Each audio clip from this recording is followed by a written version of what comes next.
Hey guys, welcome to the 9th episode of the Arcade Cabinet, where we put smaller titles in bigger perspectives. And today I'm reviewing the game that teaches you how to beat the GOAT while being a GOAT in Goat Simulator. So guys, I hope you're ready to goat it up.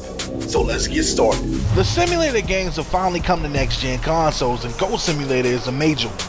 Originally first launching on PC back at April 1st of last year, Goat Simulator has definitely made a name for itself between the time of its PC and next-gen release. Set in the city of Goatville and Goat City Bay, Goat Simulator puts you in the hands of a goat, and you and 3 other friends can goat it up and cause major wacky random things to happen. And trust me, the most wacky and randomest things seem to happen in Goat Simulator. The thought of it is just crazy. The first thing I like to say in this review is that Goat Simulator is one of those games where it's so bad that it's good. There's games at times just plain bad, but Goat Simulator holds its charm about itself where it knows it's bad, but that's what adds the fun factor behind it. Where everything isn't all neatly polished and smoothed out to perfection, it's flawed. It has bugs and glitches, and not every bug and glitch is fun, but for such a small, low-budget title as this, they knew what they were doing to keep the fun factor alive somehow and somewhat.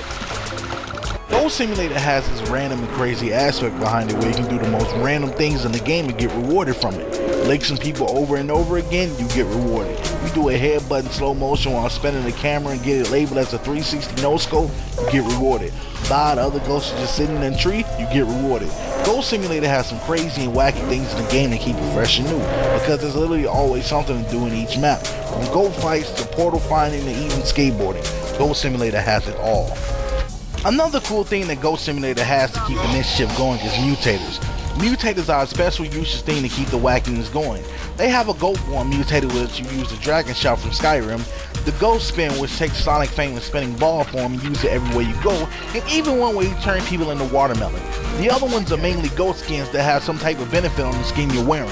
There's something here for anything and anyone to keep the mischief going on for quite some time in a while. There are some problems with Goat Simulator that I have though. Like for instance, the novelty of the game being wacky and crazy can wear off very quickly. It's fun for the first few times you play it, but it gets old fast. The audio is at an insanely high level when the pedestrians are screaming and not at a good sound level.